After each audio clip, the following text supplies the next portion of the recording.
Good morning, students. Today let us start a new chapter, Bioinorganic Chemistry, of paper 6, chapter 3.1 of unit 3. Okay. Now in this slide you can see the periodic table of medicines. You can see all medicines are in the form of a periodic table, right from hydrogen, lithium, beryllium, boron, carbon, helium, neon, argon, etc. up to xenon. So this is the periodic table consisting of or made up of all medicines. Next slide. Now let us start the introduction. Now there are two important aspects of life. Now which are those aspects of life? First aspect is the ability to capture solar energy. Next aspect is the ability to employ enzyme catalyst for the controlled release of this energy. Okay. The many enzymes depend upon metal ion for their activities. You know that in our body there are a number of enzymes present which carry out biochemical reactions, and most of these enzymes contain metal ions. The metal containing compounds are also found important for the transport of oxygen and carbon dioxide. You know that the oxygen and carbon dioxide are transported in our body. Okay. So here the metal containing compounds, they are used, okay, for the transport of oxygen and carbon dioxide. Now energy transfer reactions also, the metal containing compounds are used, and all biochemical reactions taking place in our body, they carry out, okay, with the help of enzymes, okay, and most of the enzymes, they are made up of metals. Okay. Now what is bioinorganic chemistry? It is a branch of chemistry which deals with the study of role of metals and non-metals in biological systems. Okay. So you are going to study the role of metals, various metals and non-metals in biological systems. Next slide. Classification of elements in biological systems. So the elements which are present in the biological system, they are classified into 4 types. Okay. Now which are the 4 types? Bulk elements, macro elements, trace elements and ultra trace elements. Now which are the bulk elements present in the biological system? Hydrogen, carbon, nitrogen, oxygen, phosphorus and sulfur. Which are the macro elements present? Sodium, potassium, magnesium, calcium and chlorine. Okay. Now trace elements, bulk elements present in bulk, macro little lower percentage, trace lesser than macro. Okay. So which are the trace elements? Iron, zinc and copper. Ultra trace still lesser percentage, okay, than trace elements. Now ultra trace elements, there are 2 types, metals and non-metals. Now which are the non-metals? Fluorine, iodine, silicon, selenium, arsenic and boron. Metals: manganese, molybdenum, cobalt, chromium, vanadium, nickel, cadmium, tin, lead and lithium. Okay. Now these elements are considered as essential elements as they are required for the maintenance of life. So all these elements are essential to maintain or to lead life. Okay. So they are also called as essential elements. Next slide. Criteria for an essential element. Now here we are going to study what is the criteria for an essential element. When a deficient intake produces an impairment of function, so a deficiency of essential element produces what? Impairment of function. Okay. And on restoration of level of that element cures the impaired function. So deficiency will cause impairment of function. Suppose you take that essential element, it will cure what? That impaired function. Okay. Second point, if a biological function is associated with a particular element, so almost all biological functions which are taking place in our body, that is associated with a particular element. Third point, these are not produced inside the biological system and are to be taken from outside. All these essential elements which I have come across in the previous slide, they should be taken from outside. Okay, they are not produced inside the biological system, but they should be taken from outside. Next slide. Now, role of alkali metals in biological systems. Here are alkali metals. Which are the alkali metals? Lithium, sodium, potassium, rubidium, cesium and francium. So, we are going to study what is the role of alkali metals in biological systems. Okay. Next slide. Now, first one is role of sodium. Now, why sodium is necessary and what happens? Okay. What is the biological function of sodium? Many enzyme reactions are controlled. Sodium controls many of the enzyme reactions. Okay. It also regulates acid base equilibrium. So, in our body cells there will be acids and bases present, so it will maintain or regulates the equilibrium, acid base equilibrium. Okay. It maintains osmotic pressure of the body fluids and protects the body fluid loss. Preserves normal irritability of muscles and permeability of the cells. So, irritability of the muscles it preserves, and then permeability of the cells. Then major constant of extracellular fluid and is present as sodium chloride or sodium carbonate. Sodium is present as major constituents of extracellular fluid. And how it is present? Sodium as a sodium chloride or sodium carbonate. Okay. The injectable medicines are dissolved in sodium chloride solution before use. So, all medicines, injectable medicines should be dissolved in sodium chloride before they are used. Human body requires daily intake of 1 gram of sodium. Okay, so each human body requires daily 1 gram of sodium. Alright, next slide. You can see here sodium main functions. You can see the good sources of sodium. Okay, and then daily recommendation how much it is required, and then you can see here. Okay, the special note. Next slide. Role of potassium. Now, what is the role of potassium? This is another alkali metal. Okay, present as potassium is present as potassium ion in majorly in centrocellular fluid as well as in extracellular fluid. So, potassium is present both in intracellular fluid as well as extracellular fluid. Second point, influences the acid base equilibrium. Like sodium, it also influences acid base equilibrium. Okay. It also controls osmotic pressure and water retention. So, like sodium, this also controls osmotic pressure. Fourth point, a number of enzymes such as the glycolytic enzyme pyruvate kinase requires potassium ion for maximum activity. So, there is an enzyme called pyruvate kinase which requires potassium ions. It is important for metabolic functions like protein biosynthesis by ribosomes. So, it is also important for the metabolic functions like protein biosynthesis by ribosomes. Next slide. Here are main functions of potassium. You can see good sources and then daily recommendation how much it is required. Okay, for men 3400 milligrams required, for women 2600. Okay. Next slide. Sodium potassium pump. Now, what is sodium potassium pump? Sodium and potassium are chemically same. So, chemical property of sodium ion as well as potassium ion is same, but the biological function is different. Okay, the biological function is different, but chemical function is or chemical property is same. Okay.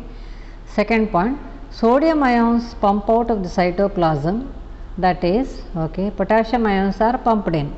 So, sodium ions are pumped out. So, in a cell there are whatever sodium ions are present, that will be pumped out in the cytoplasm. Okay.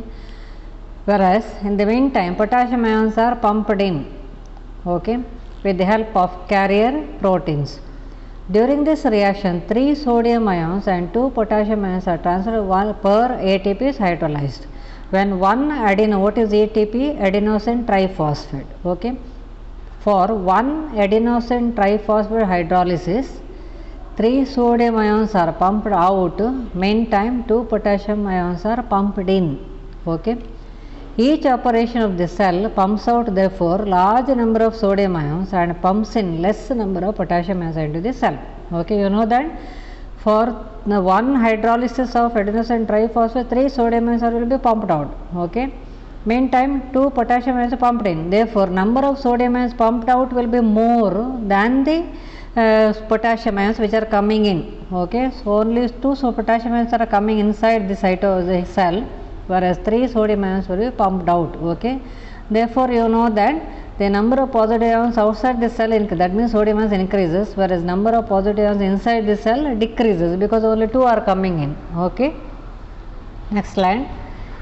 Mechanism. Now what is the mechanism of phosphorylation? Okay, the mechanism of this process, that is sodium potassium pump.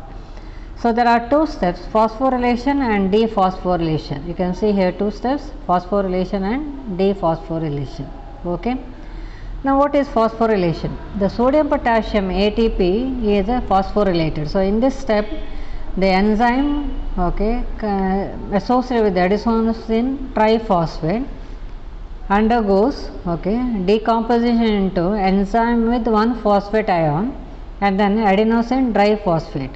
So, or in other words, ATP is converted into ADP, that means adenosine triphosphate converted into adenosine diphosphate, and enzyme will be in contact with only 1 phosphate, okay, that is EP. So, enzyme, E is enzyme is associated with 1 phosphate ion, and therefore adenosine triphosphate reduces to adenosine diphosphate. Di means 2, tri means 3, okay, in the presence of sodium ion and magnesium ion. Okay. So the ATP is phosphorylated by ATP, this enzyme, okay, that is with the ATP is phosphorylated by, okay, in the presence of sodium ion and magnesium ion, an intermediate phosphorylated enzyme phosphate ion is formed. This is phosphorylated enzyme is formed. Okay. Now what is the dephosphorylation process? In this process hydrolysis of enzyme with 1 phosphate ion takes place, okay, or phosphorylated enzyme takes place. So phosphorylated enzyme which is produced in the first step, okay, this is the first step, undergoes hydrolysis in the presence of potassium ion, okay, in the presence of potassium ion. Decomposition of this phosphorylated enzyme takes place to give enzyme, okay, enzyme plus phosphate metaphosphate ion, that is HPO4 ion. Okay. Next step, that is the next slide. Importance of sodium potassium pump. Now what is the importance of sodium potassium pump? Sodium pump is electrogenic in nature. You know that for each this phosphorylation process 3 sodium ions are moving out, 2 potassium ions are moving in. Okay, so since amount of sodium ions and potassium movement across the cell is unequal, it is not same, correct. 3 sodium ions are moving out, 2 potassium moving, therefore the number is unequal. Okay, so positive charge unequal, positive charge acquired outside the cell and a negative charge inside the cell. So outside the cell positive charge accumulates and inside the cell negative charge accumulates. Okay, the sodium pump therefore maintains the volume of the cell, it also maintains volume of the cell. If this pump is not existed, the cell would have burst. Okay. Next slide. Role of alkaline metals in biological system. Now what is the role of alkaline metals in the biological system? Now which are the alkaline metals? Beryllium, magnesium, calcium, strontium, barium and radium. Okay. Next slide. Now first let us see what is the role of magnesium. Okay. So more concentrated, magnesium is more concentrated in intercellular fluids. So it is the constituents of chlorophyll, enzyme aminopeptidase. Then activation of phosphate transfer enzyme involves energy releasing biochemical process. It is required, so magnesium is required for carbohydrate metabolism. It is required for the transmission of electrical impulses and contraction of muscles. Okay. Then it is present, magnesium is present in the enzyme phosphatase, which acts as organic phosphate to hydrolyze. So for the hydrolysis reaction, it acts as one organic phosphate. So it is present in phosphatase. Okay. So this is the role of magnesium. Next line, role of calcium. Now what is the role of calcium? 99% of deposited in skeleton bones. So calcium is present in 99% in skeleton bones. As how it is present? As calcium phosphate. in soft and fibrous matrix. Very small amount of calcium is present in body fluid and it is partly ionized. Okay, partly ionized. Now, which play important role as now calcium plays important role in blood coagulation, maintaining the normal excitability of heart muscles and nerves, and then in a differential aspects of membrane permeability. Okay, so in these three factors it plays an important role. Then role of essential trace elements. Now iron, essential trace element, for example iron. Now why iron is required? Iron is required for growth and survival of organism. Okay. Daily requirement is 10 milligram per day for male. Male requires 10 milligram per day. Then what about females? Females require 18 milligram per day. Pregnant women requires 40 mg. Okay, this is the highest 40 mg they require, pregnant women per day. Okay, and then lactating women 30 mg, and then for child 10 to 15 mg per day. Okay, so this is the requirement of iron. Okay, for the human beings. Then deficiency of iron, you know that it causes anemia. 70% of iron is present in hemoglobin and 3% in myoglobin, which play important role in oxygen, okay, and carbon dioxide transportation. 23% of iron is present in ferritin, which is a storage protein in mammals and is distributed in liver, spleen and bone marrow. Okay, next slide. Some of the many biological roles of iron in the body you can see here. Okay, diagram representation the role of iron in the body. So role of cells, iron, it boosts the immune system and wards off infections, bacteria and viruses. It helps to produce nerve signaling neurotransmitters. It is used for synthesis of many proteins in the oxygen binding sites on hemoglobin and myoglobin, has a functional role in all cells. Okay, next slide. Absorption of iron from foodstuff. Now how it is absorbed in foodstuff? Iron is reduced to iron 2 plus in what? The tracks. Okay, so iron, that is Fe3 plus, is reduced to Fe2 plus. Ferrous is absorbed into the cells of intestinal mucosa and incorporated into Fe3. So ferrous ion is converted to Fe3 plus, where it is converted in intestinal mucosa. Okay, cells of intestinal mucosa. Then ferrous ion is also converted into ferric ion in plasma, where in ion is bound by iron binding globulin named as a transferrin. Then ferric ion remains in equilibrium ion in the liver, spleen and bone marrow. Okay. Now next is copper. So copper is also essential element. It is required by all organisms about 2 milligram per day. So only 2 milligrams is required per day. Deficiency develops anemia characterized by decreased level of iron in the blood and hence free porphyrin in erythrocytes, okay, in also increases. Excess of copper leads to Wilson disease. So excess of copper is also not required, that will lead to disease, Wilson disease. Okay. Constituent of redox enzyme and hemocyanin, which is oxygen carrier which supplies oxygen to certain aquatic creatures. Copper containing enzymes are important for functioning of brain and pigmentation of skin. So enzymes containing copper, they are very much important for what? Functioning of brain and then pigmentation of skin. Okay. So next we say cobalt.